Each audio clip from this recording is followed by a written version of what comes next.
Proclamação do Evangelho de Jesus Cristo, segundo São Lucas. Glória a vós, Senhor.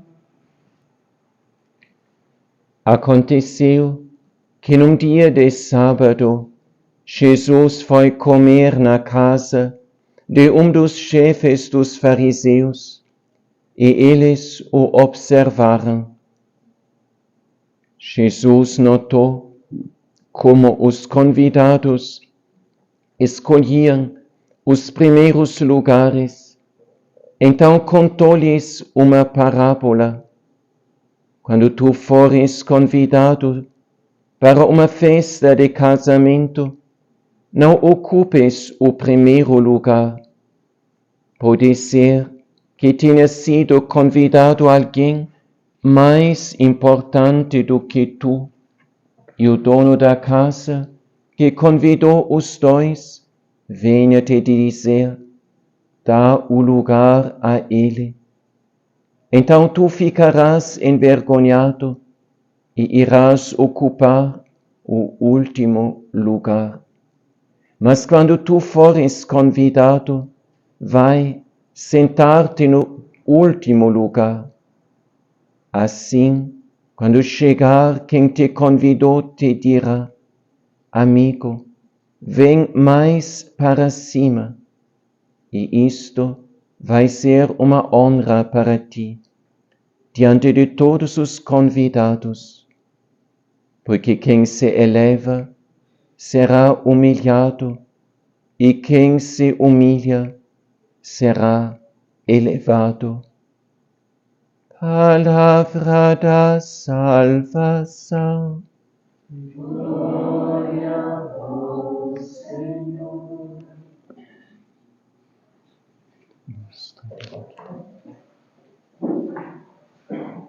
Em nome do Pai, e do Filho, e do Espírito Santo.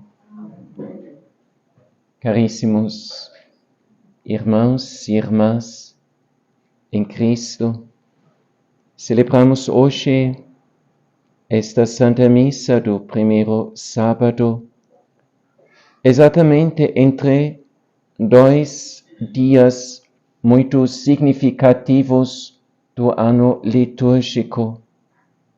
Na quinta-feira, nos celebramos, nos recordamos de todos os nossos irmãos e irmãs defuntos que já nos precederam, e rezamos pelas almas do purgatório, para que eles, purificados de suas culpas e pela graça de Deus, lavados pelo sangue do Cordeiro, possam, quanto antes, chegar à bem-aventurança celeste.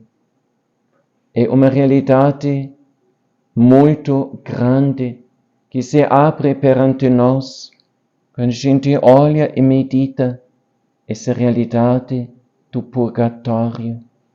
Milhares e milhares, e bem provavelmente milhões e milhões e milhões de almas que aí no lugar de sua purificação, ansiosos de chegar até o céu.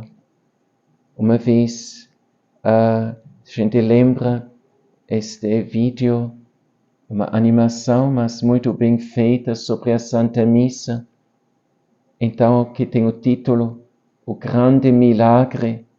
A gente também vê, assim, a Santa Missa apresentada na sua dimensão visível, mas também na sua dimensão invisível.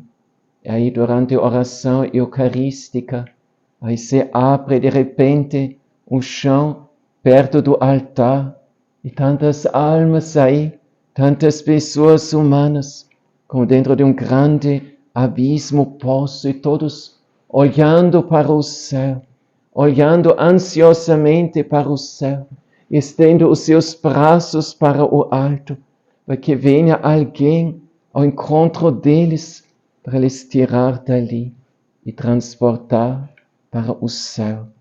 E cá e lá vem anjo enviado por Deus e leva uma alma, e leva uma outra alma desse lugar de purificação, aquele outro lugar de luz e de bem-aventurança, felicidade em plenitude no céu. Então, isto é uma realidade que nós contemplamos não somente no dia 2 de novembro, mas afinal, em cada Santa Missa, lembramos, e não só ali, dos nossos irmãos defuntos. E, em modo especial, neste mês de novembro, estamos olhando para esta realidade e não esquecendo que ao longo dessa primeira semana do mês de novembro, a Santa Igreja nos oferece a possibilidade da visita a um cemitério e, sob as condições costumeiras, a obter uma indulgência plenária pelas almas do purgatório. Algo que a gente muito facilmente se esquece, negligencia, passa por cima. Mas um dia em que talvez também nós estaremos no purgatório, porque as nossas culpas ainda não foram expiadas todas, como seremos gratos por uma só alma que se recordar de nós e por nossa causa talvez fizer uma visita ao cemitério e rezar então pela minha alma. Então isto é um polo onde a Igreja neste mês de novembro dirige o nosso olhar. Mas temos um outro polo onde também o Senhor quer dirigir ao nosso olhar nesse mês em que exatamente estamos contemplando as últimas realidades da nossa vida e afinal também da história. E o outro polo é exatamente a solenidade de todos os santos, cuja data própria é o 1º de novembro, aqui no Brasil, transferido para o domingo sucessivo, a solenidade de todos os santos. Eu vi uma multidão de número incontável de todas as nações, povos e línguas, e todos com palmas em suas mãos, vestido de vestes brancas, e das suas bocas emanando o louvor da presença do Altíssimo. Louvor, glória, honra, sim, aquele que está sentado no trono e ao Cordeiro. E São João, que vê este grande espetáculo, depois ele pergunta ao anjo que lhe abria este horizonte para o mundo celestial: quem são eles e de onde eles vêm? Ele recebe a resposta: são eles que vêm da grande tribulação. Eles lavaram as suas vestes e as alvejaram no sangue do Cordeiro. Então aqui nós vemos aqueles que já alcançaram a sua meta, ou a meta de um longo caminho, de uma longa peregrinação e de um caminho não fácil que eles atravessaram, mas eles chegaram à meta, onde se dirige também o nosso olhar e os nossos passos, o trono de Deus e do Cordeiro, aquele que desceu para essa terra, para viver no meio de nós e fazer de sua própria vida oblação, vítima, e ele também aquele que nos precede até aquele lugar que Deus Pai tem preparado para ele, na sua presença, aquele lugar que ele mesmo nos tem preparado quando ele disse: na casa do meu Pai tem muitas moradas. Eu vou para vos preparar lugar. Então estamos aqui no meio destas duas realidades que nos falam em voz alta da nossa própria vocação. Se olhamos os santos no céu, aí nós vemos o lugar onde também nós queremos chegar, e aquela assembleia a que também nós queremos perpetuamente, eternamente associar. E depois, se nós olhamos as almas do purgatório, aqui nós vemos exatamente aqueles que ainda precisam de purificação. Isto é, a lembrança também da nossa própria imundície, dos nossos próprios pecados, de todos os nossos próprios defeitos que nos carregamos conosco. E Deus nos quer fazer ver as duas realidades. Sim, a vocação, a santidade por um lado, mas também no outro lado, as nossas próprias deficiências.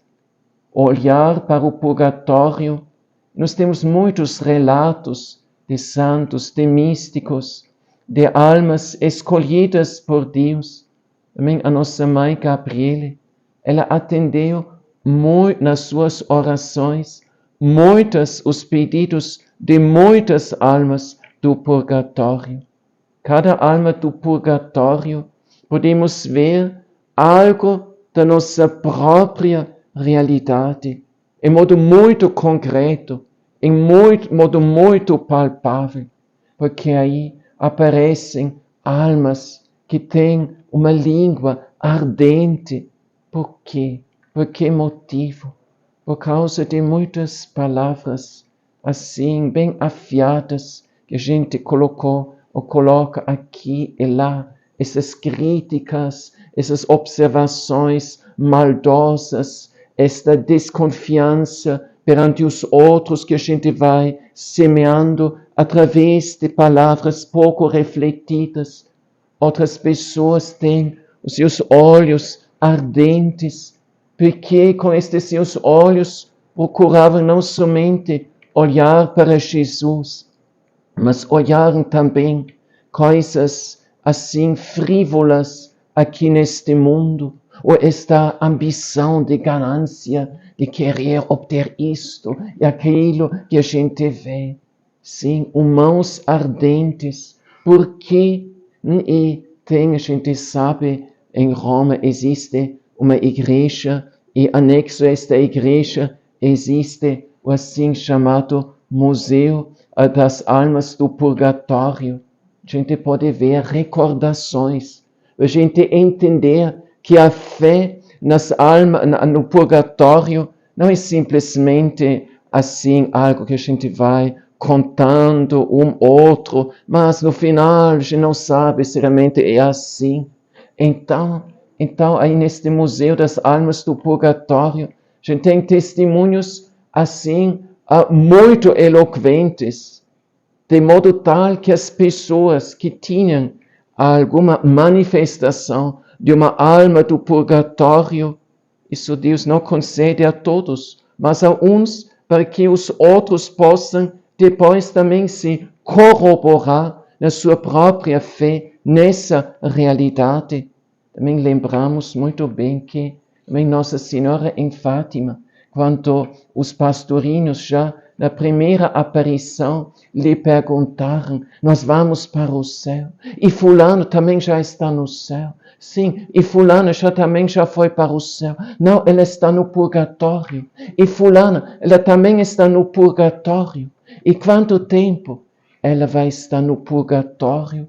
Até o final do mundo. Isso é não de alguém. Foi Nossa Senhora que falou isto em uma aparição mariana reconhecida pela Igreja. Então, algo muito sério. Lá no Museu das Almas do Purgatório, aí tem lençolzinho e tá uma parte deste lençolzinho está carbonizada, sim? E estas manchas carbonizadas neste lençolzinho, eu lembro isso, nunca visitei lá, mas eu vi fotos e alguém me apontou, aqui é essa igreja.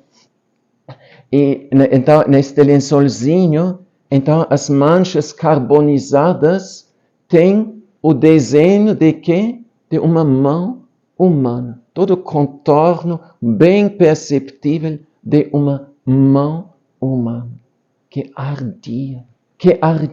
Por que ardia? Porque era uma mão, a gente não sabe exatamente agora o motivo, mas que talvez era muito fechado quando alguém pediu alguma ajuda, algum socorro. Agora não posso, agora não tenho tempo, eu não sou apto para isto, aquilo.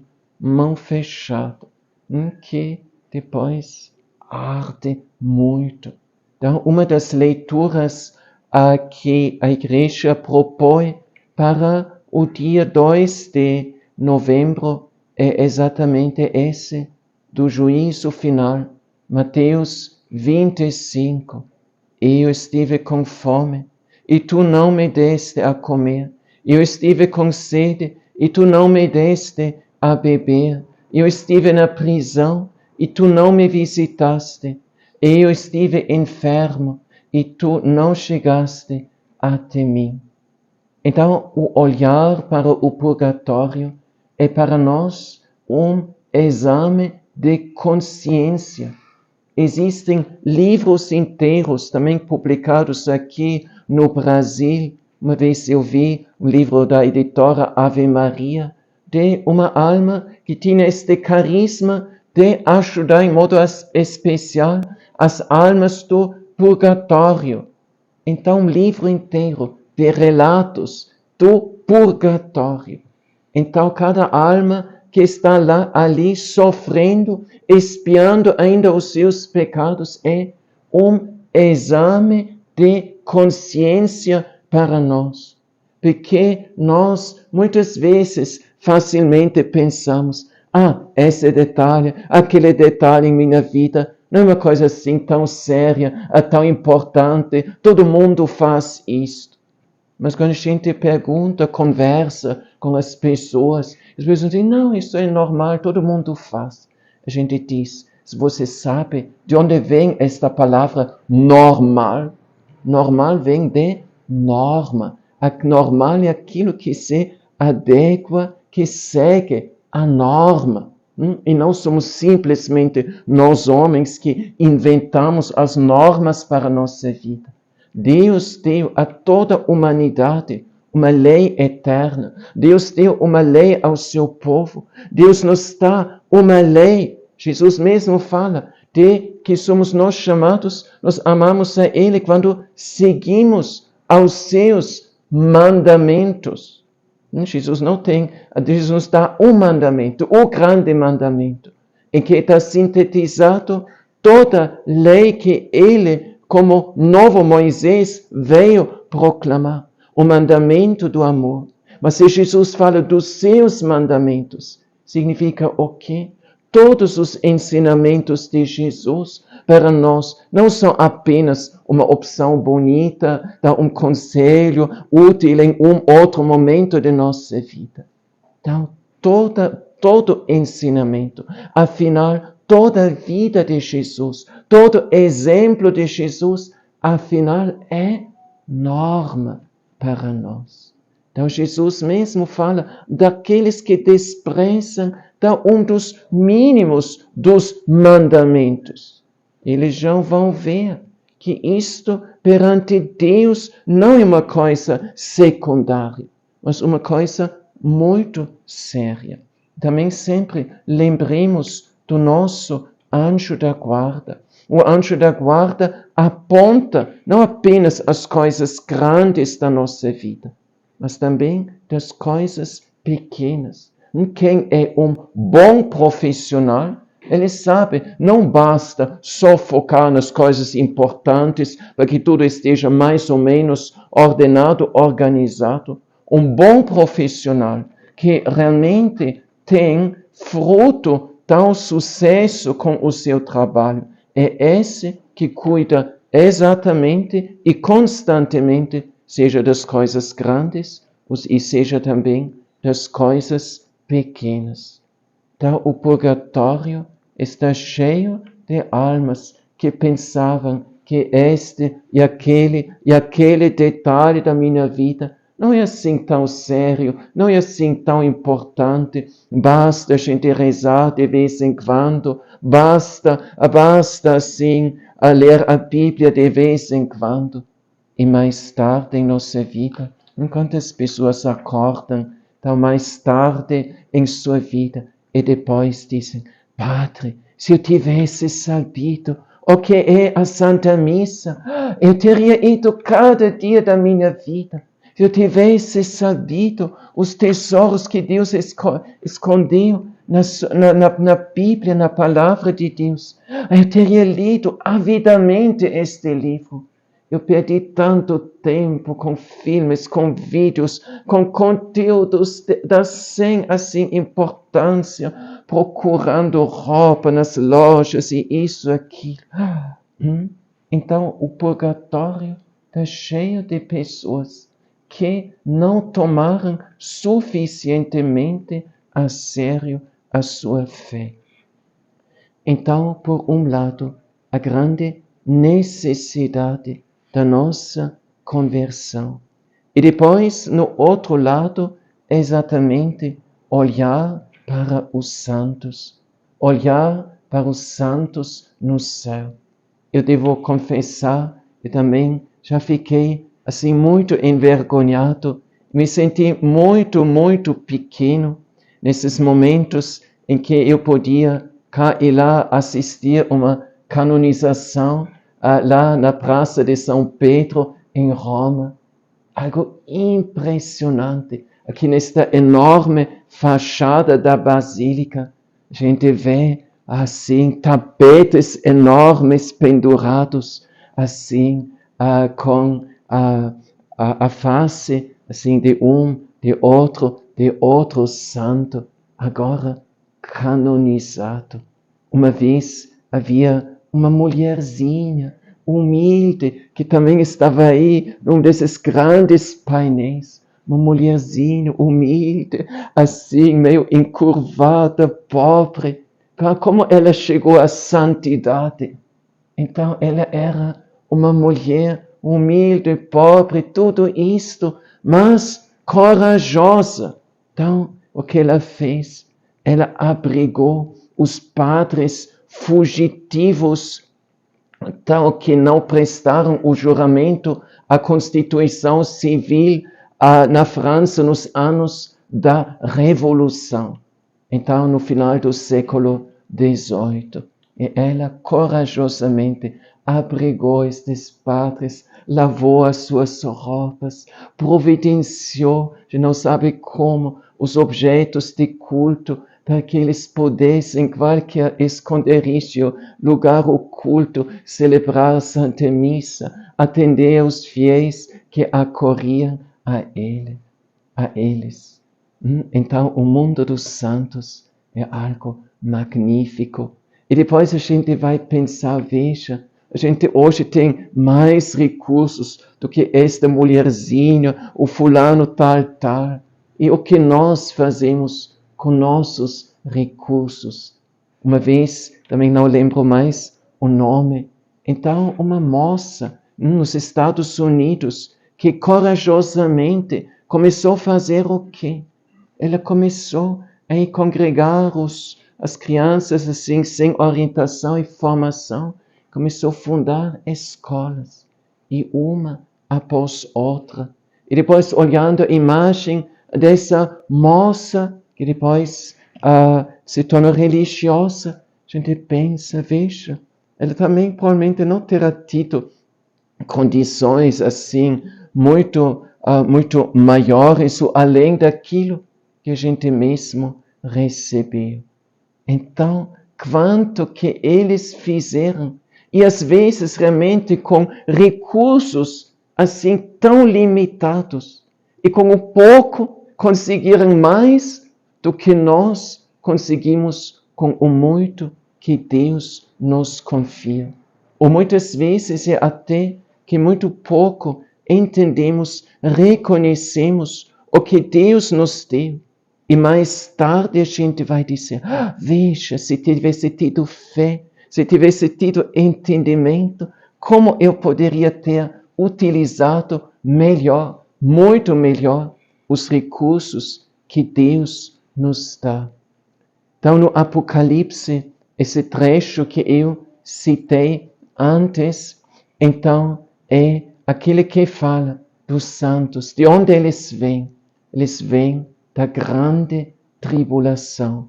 E o que eles fizeram, eles lavaram as suas vestes e as alvejaram no sangue do Cordeiro. Não pensar que a santidade seja algo fácil. A gente lê essas biografias dos santos, às vezes assim, tudo descrito em cor de rosa, como estes fossem pessoas que viviam em outros lugares, condições diferentes e melhores do que nós. Mas se a gente olha mais de perto a vida dos santos, a gente realmente vê que a vida deles não era nada de fácil. Não é assim que no tempo deles, né? A gente sempre diz, eu queria também ter vivido no tempo deles, tudo teria sido fácil, somente hoje tudo é tão difícil. Mas se a gente olha mais de perto, se a gente lê uma biografia um pouquinho mais detalhada da vida dos santos, aí a gente vê como exatamente é verdade esta palavra. Eles vêm da grande tribulação. O livro do Apocalipse nos mostra a igreja no seu caminho, a sua última perfeição, em direção à sua consumação. Mas como é que a igreja alcança esta sua última perfeição? Exatamente por este caminho de passar no meio de grandes tribulações. Aí até, se a gente lê o capítulo 13, dá um poder anticristão que se estabelece no mundo inteiro e todo mundo está submetido a isso e tudo. Então, tem situações que poderiam nos levar mesmo ao desânimo, ao desespero. Como sobreviver em tal situação, em tal contexto da vida humana? Coisas impossíveis. Mas, se a gente lê o livro do Apocalipse, a gente não vê só lá no capítulo precedente, então o grande sinal que aparece no céu, está uma mulher revestida do sol, tal grande profecia do papel extraordinário, podemos dizer, de Nossa Senhora no caminho da igreja e, sobretudo, no caminho da igreja rumo à sua última e definitiva perfeição. Mas também no capítulo 14, a gente abre o livro do Apocalipse.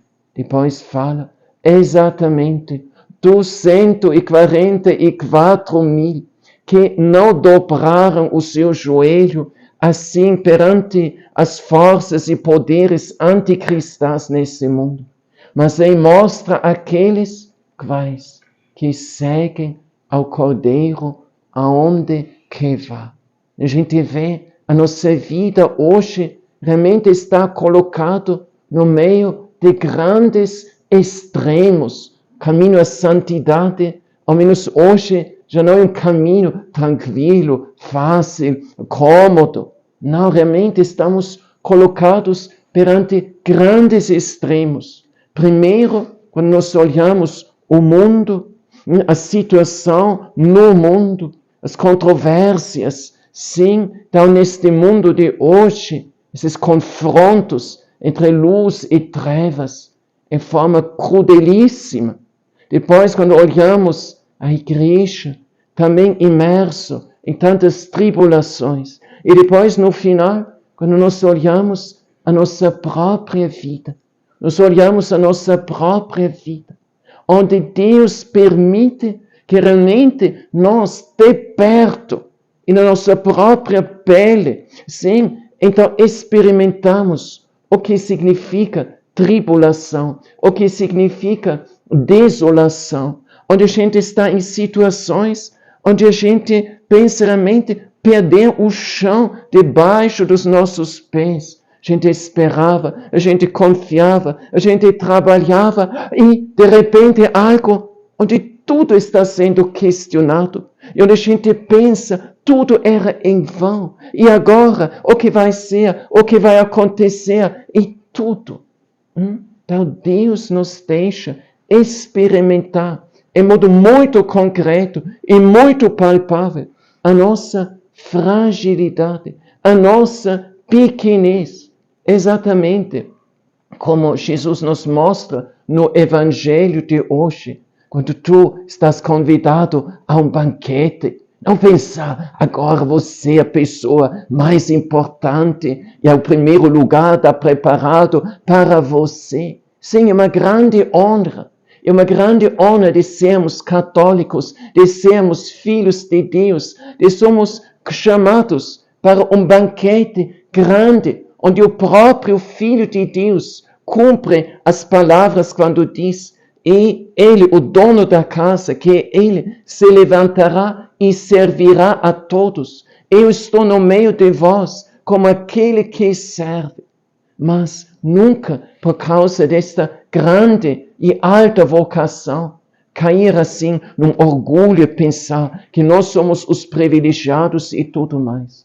Os mais privilegiados no reino dos céus são aqueles quais que o Senhor, nosso Senhor, mais duramente vai provar. A gente pensa, a gente é filho, a gente tem uma grande vocação, a gente tem isto, aquilo, a gente vive na igreja, e o que Jesus vai permitir em tua vida, que você também será ou experimentará os momentos da maior humilhação, da maior tribulação, onde você vai perguntar, mas Senhor, onde estás tu? Tu que me chamaste, tu que me mostraste assim, num colóquio íntimo, familiar, a tua presença aqui na Santíssima Eucaristia. Então, tu, por quem eu deixei tantas coisas por trás, e agora estou sem chão, sem perspectiva, sem futuro, sem apoio, sem amigos, sem esperança, sem isto e aquilo. Os maiores santos não são apenas, são aqueles, a gente vê, que coisa grande que ele fez e tudo. Mas aqueles que também, e muitas vezes, em modo muito bem oculto, aquilo que depois não ficou público perante o mundo, mas também tanto sofreram, tanto se sacrificaram, e também tanto foram realmente pisados no chão, humilhados, contestados, desobedecidos e tudo isso. Nós gostamos sempre de ver só os feitos grandes dos nossos heróis, mas nós não vemos muitas vezes o que lá está realmente por trás. Sempre que surge alguma obra grande na Santa Igreja, não pensar, aí chegou a pessoa mais inteligente, que agora entende tudo, que planeja tudo, que organiza tudo, que faz tudo, que projeta tudo, e tudo se vai realizar assim. A gente olha de perto alguma obra maior que Deus suscita na sua igreja. A gente vê, sempre vai ter lá alguma alma que de mais tarde a gente vai designar como uma alma vítima.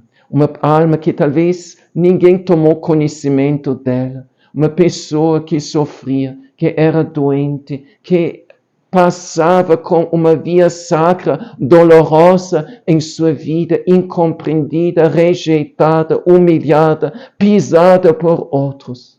Mas uma alma que aprendia de oferecer isso tudo a Jesus, pela sua igreja, pela renovação de sua igreja. E cada iniciativa verdadeira que Deus suscita na sua igreja é exatamente uma sementinha pequena, destinada a se tornar o meio através de fermento, para fermentar na igreja, para iniciar processo de renovação.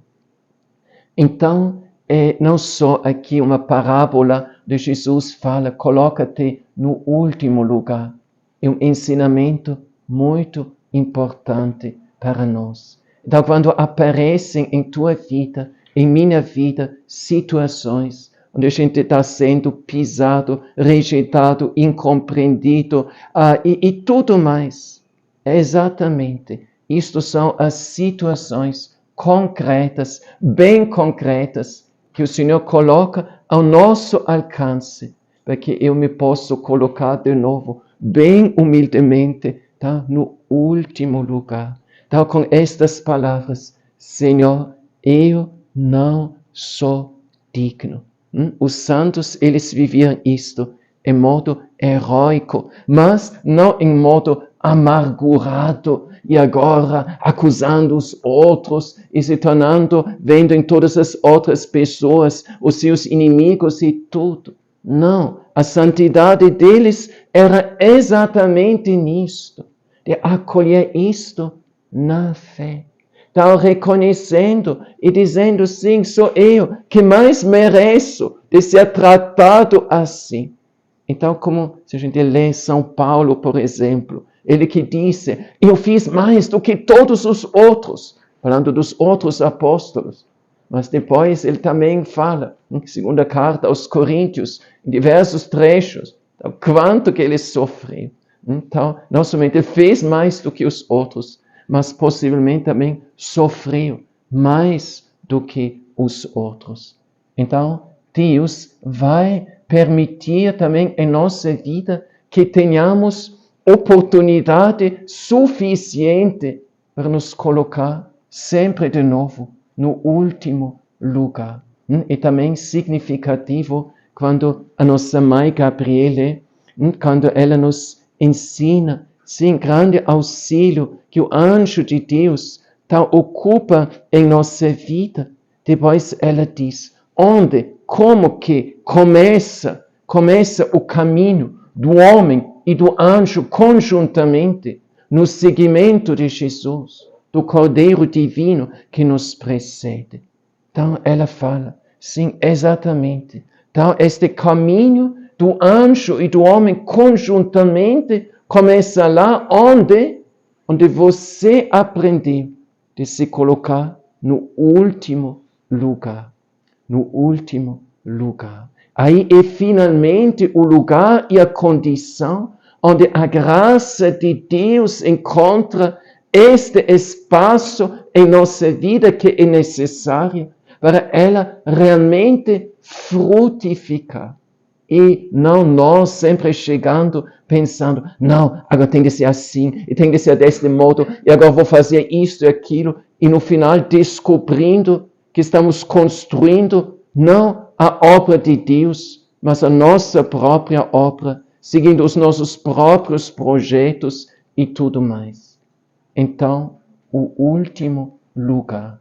Mas o que é muito importante, quando Deus, então, segundo a sua escolha, tantas e tantas vezes nos coloca de novo no último lugar, o que é importante é a gente ter uma atitude muito importante, de a gente não se entregar ao desânimo.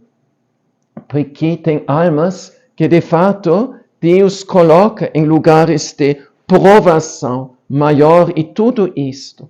Mas depois chega o desânimo, pensar que tudo era em vão, porque eu trabalhei tanto, porque lutei tanto, porque tentei tanto educar os meus filhos e agora está seguindo por caminhos errados e tudo mais, e a gente querendo jogar tudo para o alto, abandonar tudo e pensar que não tem sentido. Então, a santidade cristã é uma realidade que Deus quer construir em nossas vidas no meio de grandes antagonismos. Deus nos quer dar a plenitude de sua graça exatamente lá onde nós somos mais pequenos, onde nos sentimos assim, bem no chão, onde nos sentimos realmente como nada. Ai, Deus quer ser mais generoso com a sua graça, mas aí a alma está aos pés do Senhor, aborrecida, desanimada, revoltada, amargurada, e a grandeza da graça que o Senhor nos quer oferecer, então Ele coloca aqui em nossa frente, e a gente, então com o olhar obscurecido, a gente nem vê. Deus é bom, mas nós não éramos capazes, neste momento de graça, reconhecer a graça que nos foi dada. E no outro lugar, se a gente colhe a graça de Deus, que Deus nos dá de outra forma, em outro momento, isso não cabe a nós. E pois se Deus nos dá a graça, qual é o grande perigo? A gente se sentir seguro, a gente pensar, veja, eu sou filho predileto de Deus, então eu sou melhor do que os outros, eu faço aquilo que os outros não conseguem fazer. A gente possui a graça, e o que acontece? Começa a entrar a vaidade em nosso coração, então a leviandade, o orgulho, a gente pensa, eu posso fazer tudo, e depois de novo, Deus precisa fazer o quê? Precisa diminuir um pouquinho, sim, o nosso orgulho, precisa nos cortar cá e lá, para de novo nos abaixar. Então, não pensar que é fácil alcançar a santidade. Não é fácil para nós, mas também não é fácil para Deus. Se Deus é muito generoso, o grande perigo por nossa parte é a gente se acomodar, a gente se envaidecer, a gente se tornar orgulhoso, arrogante e tudo. E se Deus nos tira tudo, depois o perigo de a gente exatamente desanimar, até pessoas que começam a desconfiar da graça de Deus e assim abandonam tudo. Então, entender, assim, ao menos algo, sim, desse projeto de Deus. Eles vêm da grande tribulação, vestes brancas.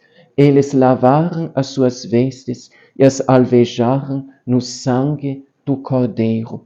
Então, o que havemos de fazer? Então, esta multidão são quais? Eles seguem ao Cordeiro aonde quer vá. Para a gente seguir alguém, o que a gente precisa fazer? A gente precisa sempre olhar para aquele que está aí em frente.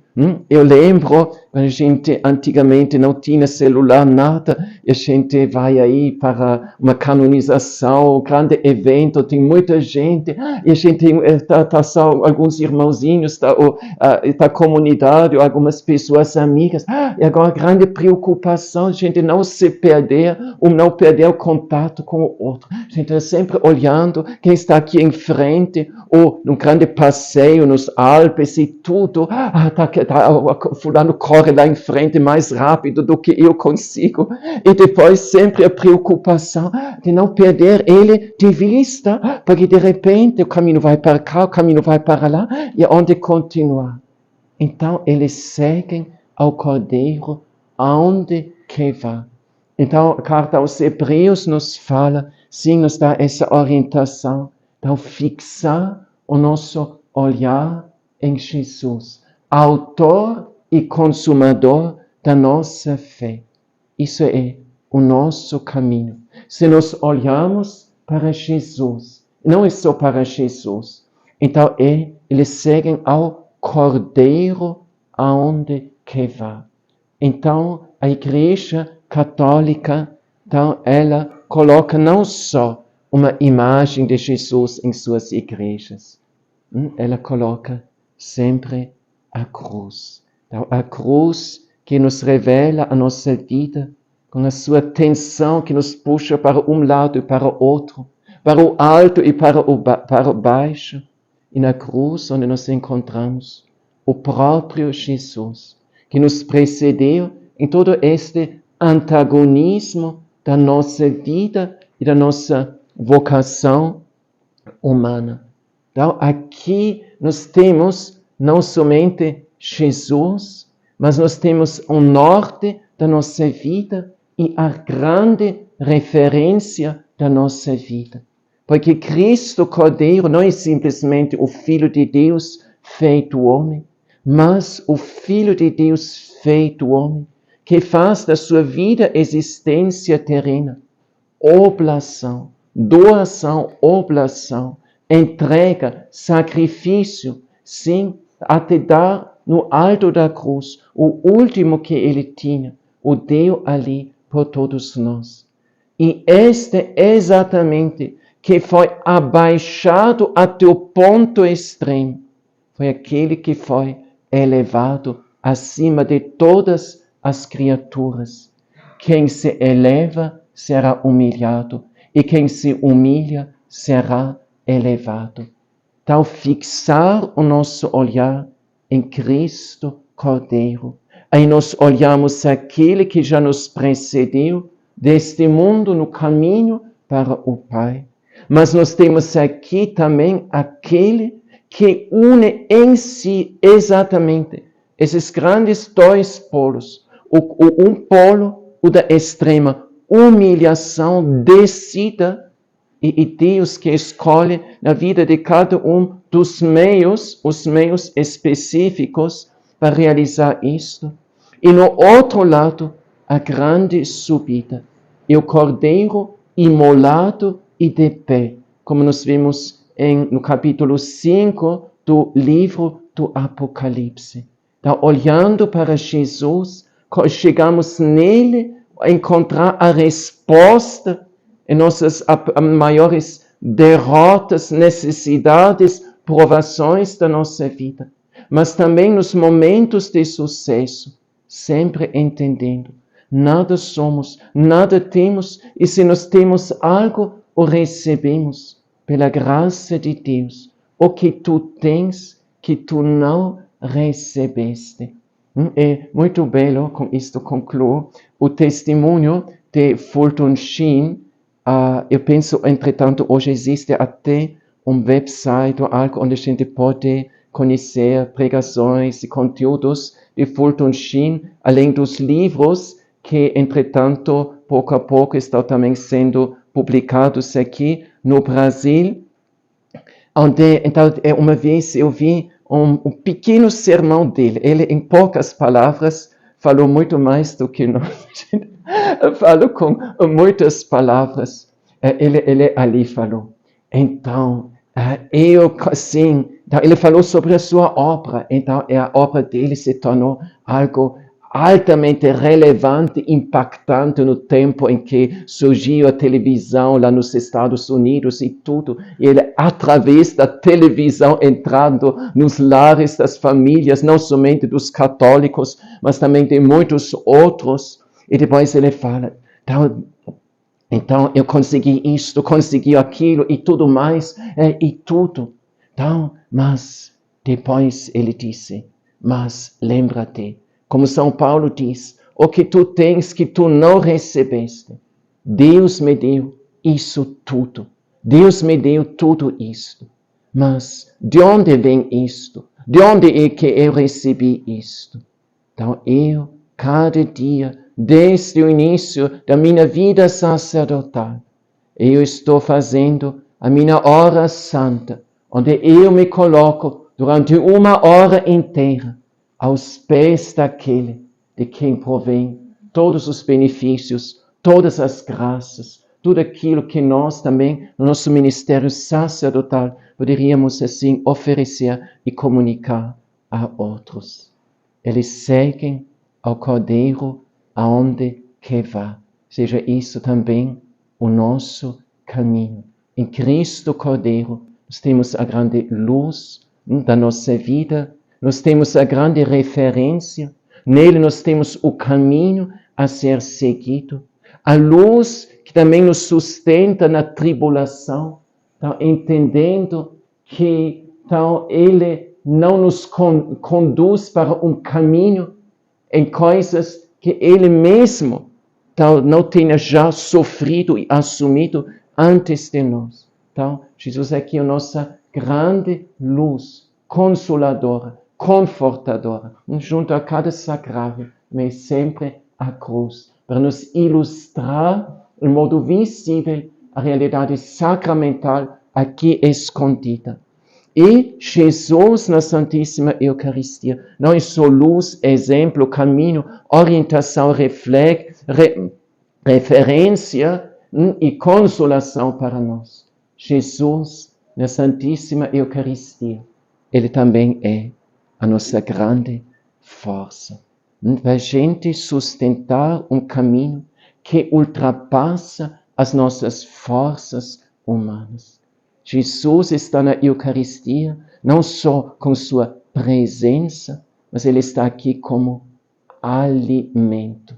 Ele é o alimento dos fortes, dos grandes. E mostra-me um santo que não tinha uma afeição, devoção, vínculo intimíssimo, profundíssimo com Jesus na Santíssima Eucaristia. Um ultimíssimo episódio ainda, não sei quando era exatamente, mas em uma das visitas de Papa São João Paulo II para o Brasil, então à noite, quando ele foi hospedado em um convento religioso, já tinha celebrado a Santa Missa, então perante um grande público e tudo mais, então ele chegando lá, e depois ele pediu ao frade lá no convento de lhe preparar, tudo na capela para o quê? Para celebrar a Santa Missa. Ele já tinha celebrado naquele dia, a gente não sabe quanto ele tinha trabalhado ao longo desse dia. Então foi o Papa, ele é legislador supremo da Igreja, ele pode, o que nós não podemos simplesmente por escolha nossa fazer. Ele pediu, e o frade está todo despreparado, porque não pensava essa necessidade, corria para arranjar tudo, para que o Papa, a gente não sabe que horas da noite ainda era, podia celebrar mais uma vez a Santa Missa, porque de lá vinha para ele e vem para nós, do altar do Senhor e do sacrário de Jesus na hóstia sagrada, toda a força para a gente percorrer um caminho que realmente é sobre-humano. Os santos da Igreja Católica, eles são os gigantes. Uma vez visitando a Basílica São Pedro, tinha professor de arte junto, ele falou, por que ele realmente é um homem de fé, então por que esses santos têm assim esse tamanho colossal? Os santos têm tamanho de 4 metros de altura, ou talvez mais ainda. Porque ele falou, não, esses são os gigantes no reino dos céus. De onde vem esta estatura, esta força gigante? Exatamente da humilhação extrema até o ponto extremo que Jesus, o grande gigante, não faz para nós, quando Ele se esconde aqui e se dá a nós o mistério da Santíssima Eucaristia.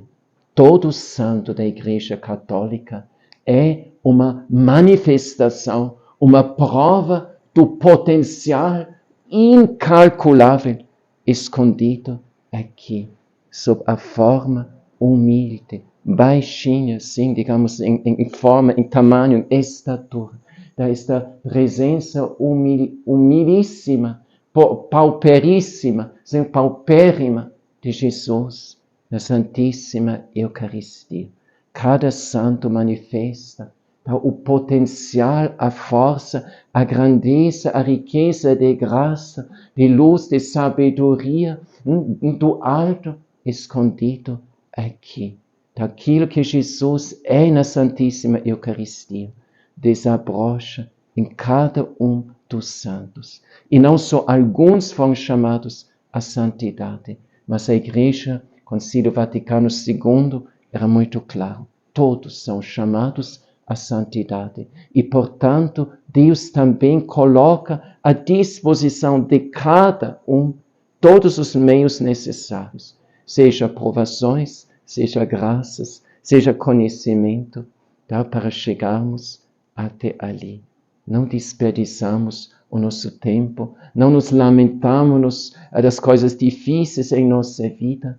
Tudo concorre para o bem, tudo concorre para o bem daqueles que amam a Deus. Aprendamos a partir de Jesus, Eucaristia, amar Jesus de verdade, com todo o coração, com todo o fervor, e descobriremos que também em nossa vida, tudo, e também as coisas mais esquecidas que antes não reconhecemos tal como tal, então concorre também para o nosso bem.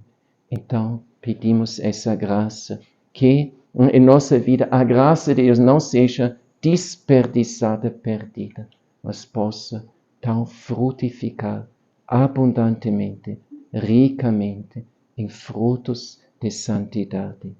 Amém.